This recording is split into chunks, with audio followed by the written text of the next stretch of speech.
يا أيها الذين آمنوا اتقوا الله ولتنظر نفس ما قدمت لغد واتقوا الله إن الله خبير بما تعملون. Assalamualaikum warahmatullahi wabarakatuh.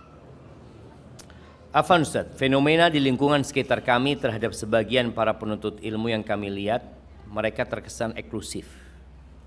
Sebagai contoh, sebagian dari saudara kita tersebut jika mereka berpapasan di masjid sekalipun mereka tidak bertegur salam dan sapa, kecuali dengan golongannya sendiri. Ini penyakit. Di masjid nih, antum semua yang di masjid sekarang duduk ini, ana mau tanya, kenal nggak sama yang di kanan dan di kiri antum? Enggak kan? Dewe-dewe. Ayo sekarang kenalan dulu. Betul jemaah. Ayo kita biasakan datang ke masjid, nunggu ustadz, assalamualaikum, ahlan wa sahlan, siapa namanya, dari mana? Kita di sini mencari saudara jemaah. Nah, antum kenal sama ini? Hah? Enggak, ayo kenalan sekarang. Loh, assalamualaikum jemaah. Jemaah, semua anak nggak akan lanjutkan kecuali sudah selesai kenalan semua. Mana airnya? Anak minta. Lo enggak sih, bengong aja enggak mau kenalan. Sudah. Nah, antum yang pakai baju hitam udah kenal sama yang pakai baju putih? Loh, yuk kenalan sih. Udah kenalan? Dari mana? Loh, belum lagi jemaah. Kenalan itu siapa namanya, dari mana, Masya Allah, apa kabarnya. Itu dilakukan sebelum ustadz datang. Bid'ah. Bid'ah apa nih sing bid'ah? Sebagian kita itu, enggak, itu sunnah jemaah. Mengenalkan diri bersalaman dengan orang yang kita baru berjumpa, itu sunnah.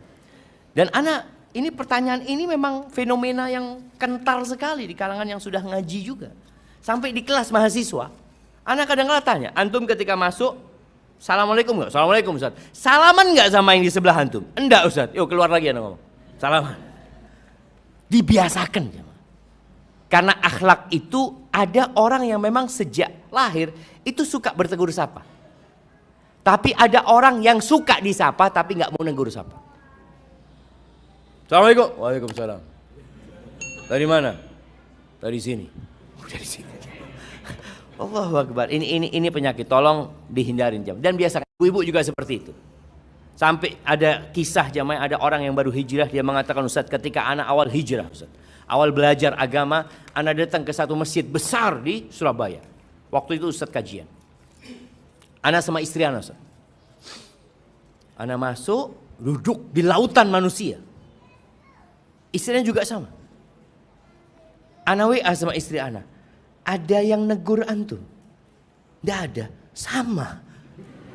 Bayangin jemaah, di tengah lautan manusia serasa sendirian.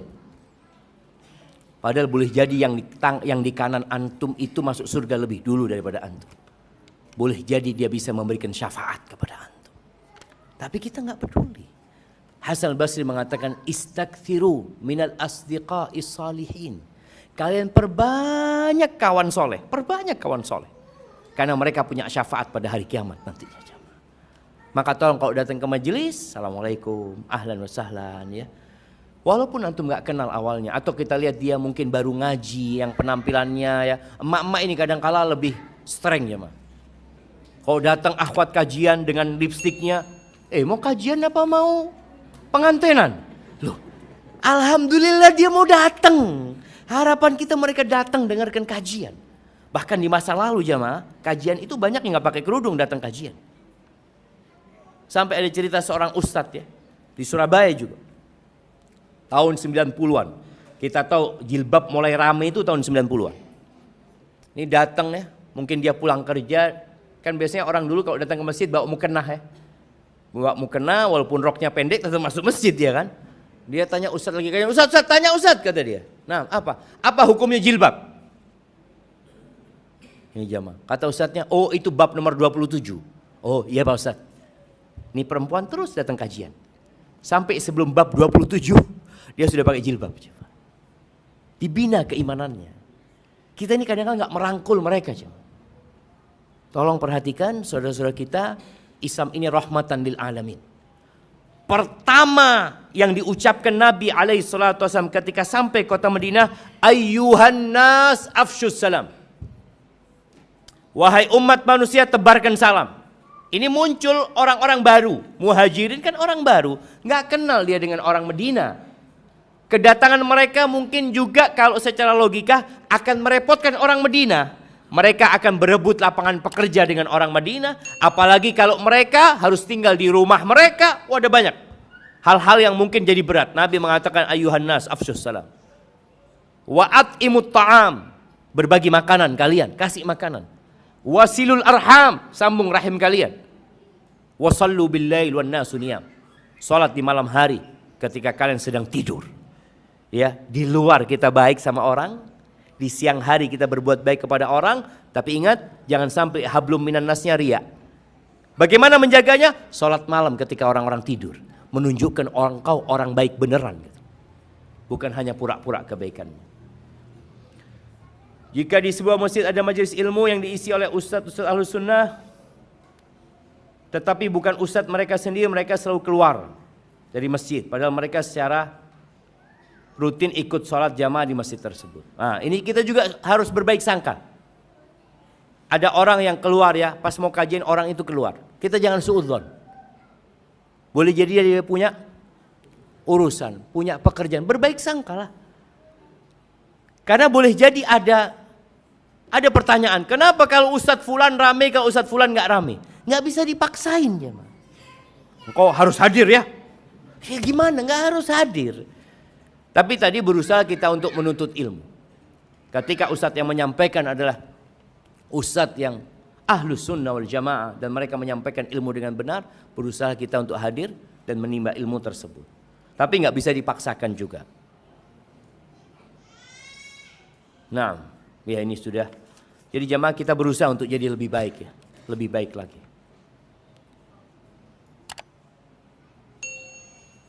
Apa bedanya orang soleh dan orang muhsin? Pernah dengar katanya lebih baik orang muhsin daripada orang soleh. 6. Orang soleh itu orang yang berbuat amal soleh. Orang muhsin itu tingkatan yang paling tinggi. Makanya dalam agama itu ada 3 tingkatan. Yang pertama apa? Islam, Muslim. Yang kedua mukmin. Yang ketiga muhsin. Islam, iman, ihsan. Ketika Jibril bertanya kepada Nabi SAW, akhbirni anil Islam, disebutkan rukun Islam. Akhbirni anil iman, disebutkan rukun iman. Ketika ditanya tentang akhbirni anil ihsan, an ta'budallaha ka'annaka tarah. Engkau beribadah kepada Allah seakan-akan engkau melihat Allah Azza wa Jalla. Kita dengan bersungguh-sungguh melihat Allah dengan nama-namanya yang indah ya. Kebaikan-kebaikan Allah yang kita lihat. Kalau nggak bisa, nggak nyampe tingkatan itu, fa in lam takun tarah, fa innahu yarak. Kalau engkau nggak bisa sampai tingkatan itu, maka yakinlah engkau senantiasa diawasin Allah. Jadi dengan rasa takut ya, selalu diawasin, itu ihsan. Makanya kalau bicara di surga, kedudukan orang beriman itu ada 2. Al-muqarrabun dan ashabul yamin. Itu Allah sebutkan kan di surat Al-Waqiah. Ada al-muqarrabun, ada ashabul yamin. Al-muqarrabun ini adalah orang-orang yang berbuat kebaikan, melaksanakan yang wajib-wajib, ditambah dengan yang sunnah-sunnah. Jadi ada orang yang standar, yang wajib-wajib saja. Ya alhamdulillah. Dia tetap dikatakan orang soleh. Tapi kalau sudah yang wajib dikerjakan plus dengan yang sunnah, bahkan sunnahnya lebih berisi lagi ya. Alhamdulillah anak sudah haji, tapi anak mau berangkat haji lagi. Anak mau berangkat haji lagi. Itu insya Allah menjadi orang yang muhsin.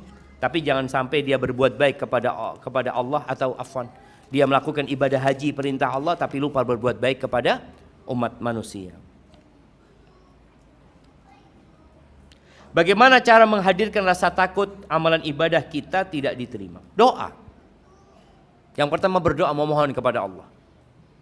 Doa minta rasa takut. Nabi itu berdoa. Biasanya beliau sebelum menutup majelis, beliau berdoa buat para sahabatnya. Beliau mengatakan, Allahumma qsim lana min khasyatika ma tahulu bihi bainana wa baina ma'asi. Ya Allah, bagikan buat kami rasa takut yang dengannya kami terhalang dari berbuat maksiat.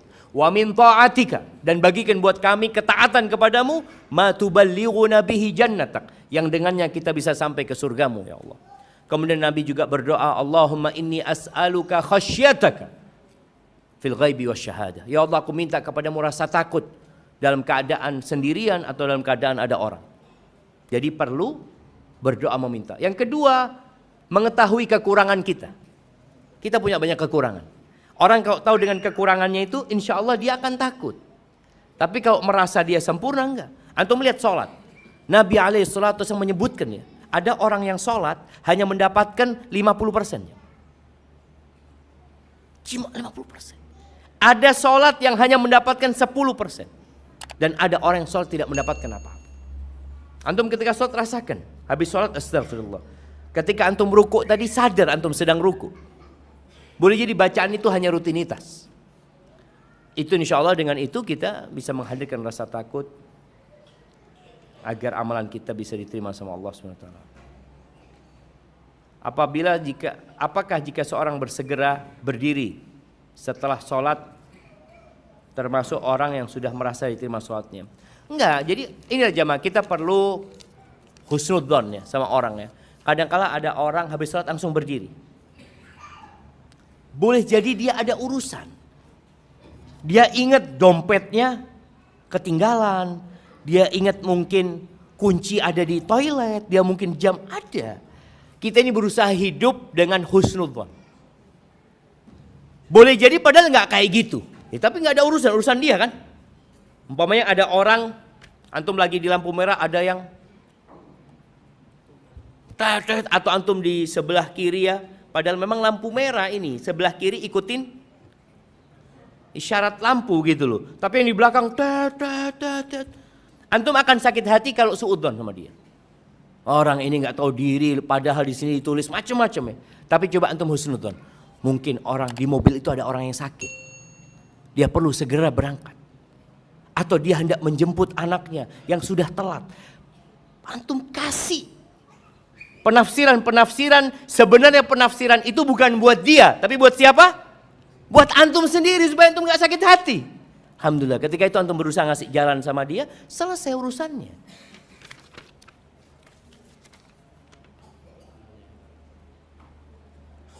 Apa? Jamaah. Gak sarapan kita jamaah. Ini yang dari mak-mak ini.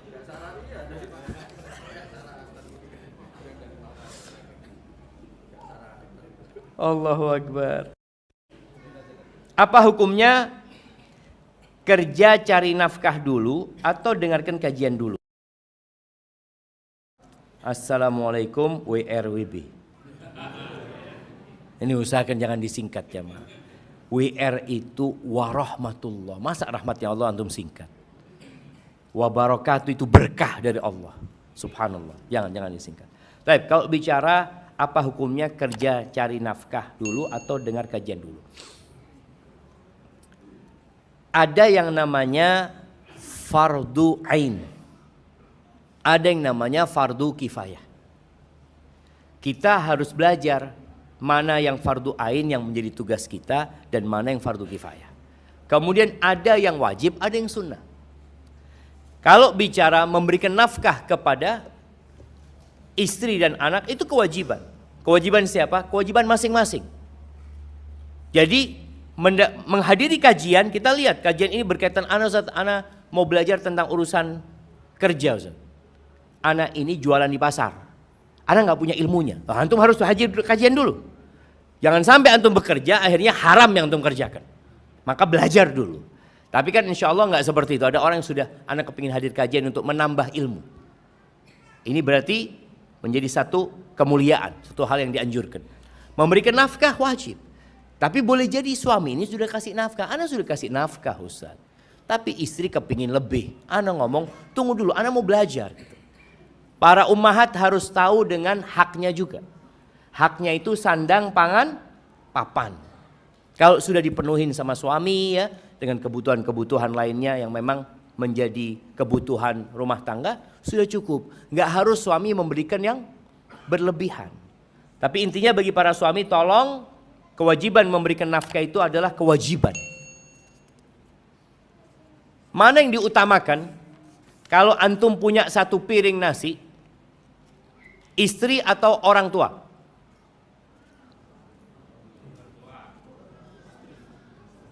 Istri apa orang tua?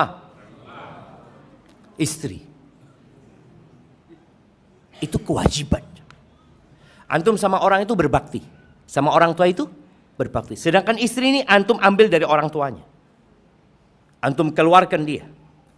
Antum jadikan dia sebagai pelayan buat diri antum. Dia nggak bisa kemana-mana kecuali untuk melayani antum, ngurusin anak-anak antum. Maka para ulama fikih sepakat nggak ada perbedaan di antara para ulama bahwa istri dalam urusan nafkah itu lebih dulu. Urusan nafkah jemaah. Kalau memang nggak bisa dibagi, tapi kalau bisa dibagi istri kasih, orang tua kasih. Tapi bicara nafkah tadi sandang, pangan, papan. Tapi kalau suami enggak, Ustaz, anak sudah penuhin dan anak punya kelebihan harta, anak ingin membahagiakan orang tua. Oh lain lagi, silahkan orang tuamu dulu kalau itu. Tapi kalau bicara yang wajib, istri. Itu bicara tadi yang harus memang diberikan. Dan nafkah kepada orang tua ini wajib buat anak kalau orang tuanya miskin. Tapi kalau orang tuanya kaya raya nggak wajib buat dia. Ya dia tetap berbuat baik ya sama orang tuanya, belikan hadiah, beli apa seperti itu. Tapi buat istri, walaupun istrinya kaya, wajib nggak suami kasih nafkah? Wajib. Jangan mengatakan alhamdulillah Ustaz nggak butuh sama fulus ana istri Ustaz, sudah punya usaha. Loh, tetap wajib kasih nafkah jemaah.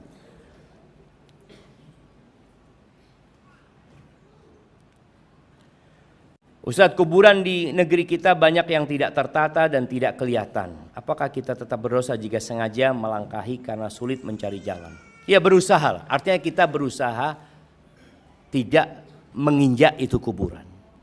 Tapi kalau memang nggak ada jalan kecuali di sana, ya karena terpaksa. Kuburan perlu dihormatin. Maka yang sudah ngaji kadang-kadang nggak ngurus kuburan emaknya, nggak ngurus, enggak Ustaz. Loh, ziarah itu disyariatkan. Antum ziarah kuburan ibu antum. Nabi pernah minta izin sama Allah untuk menziarahi kuburan ibunya sallallahu alaihi wasallam. Antum datang ziarah kuburan. Antum lihat kalau kuburannya mungkin nggak hilang nisannya. Loh kemana kok sudah hilang? Kadang-kala ada orang karena lama nggak ziarah sudah hilang kuburannya jamaah karena tergerus air sungai. Oh hilang ternyata ya sudah takdirnya Allah. Loh iya, itu takdir Allah, tapi mana antum kepedulian antum gitu. Kuburan perlu dihormatin. Makanya ada hukum-hukum berkaitan dengan kuburan, tapi tidak boleh dibangun ya. Yang penting bagaimana tadi kuburan itu dikasih batu sebagai tanda.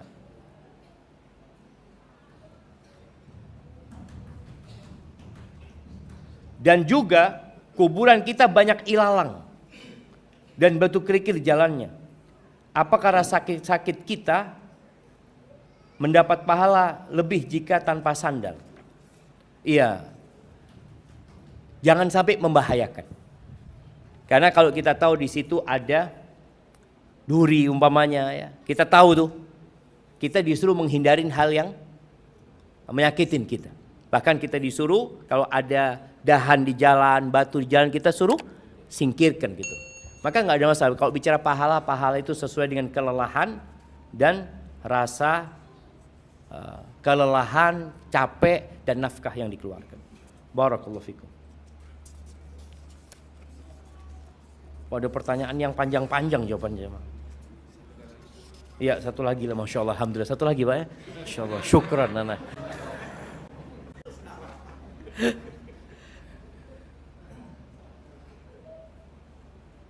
Nah ini mohon penjelasan tentang dalil sholat berjamaah selama 40 hari bisa menghilangkan sifat kemunafikan. Bagaimana penerapannya untuk wanita? Nah, wanita ini memang tidak disyariatkan sholat berjamaah. Ini lebih kepada buat orang-orang laki. orang munafik itu sholat kalau dilihat orang. Makanya Allah katakan innal munafiqina yukhadi'una Allah wa huwa khadi'uhum. Wa idza qamu ila sholati qamu kusala. Orang munafik itu kalau mendirikan sholat malas-malasan, berangkat ke masjid itu malas-malasan. Yura'unan nas. Ini berjamaah ke masjid. Mereka riya hanya untuk pamer kepada orang. Wala yadhkuruna Allah illa qalila. Mereka tidak mengingat Allah kecuali sedikit. Makanya sholat yang paling berat buat orang munafik kata Nabi SAW, sholat apa? Isya dan subuh itu paling berat mereka melakukannya. Kenapa? Gak ada yang lihat jemaah. Karena mereka untuk pamer saja. Adapun bagi para wanita, enggak, mereka tidak disyariatkan sholat berjamaah. Sehingga insya Allah seorang wanita yang menjaga sholatnya di rumah, yang tidak telat, yang tidak malas. Karena para wanita ini terus terang godaannya di rumah berat juga. Anak ya, nangis anaknya, Allahu Akbar. Makanya kalau nggak punya pembantu, tolong berbuat baik sama tetangga. Gantian sholatnya. Titip anak dulu ke tetangga. Anak titip dulu ya, anak kepingin sholat dengan khusyuk, titipkan anaknya. Ini hal yang baik ya, agar kita tetap menjaga hubungan sama tetangga dan kita bisa sholatnya khusyuk. Kemudian ibu-ibu juga tepat waktu sholatnya, tidak males-malesan. Insya Allah dengan itu pun akan dijauhkan dari sifat kemunafikan. Hadza wallahu a'lam bishawab. Itu yang dapat Anda sampaikan, kurang lebihnya mohon maaf. Subhanakallahumma wa bihamdika asyhadu an la ilaha illa anta astaghfiruka wa atubu ilaik. Assalamualaikum warahmatullahi wabarakatuh.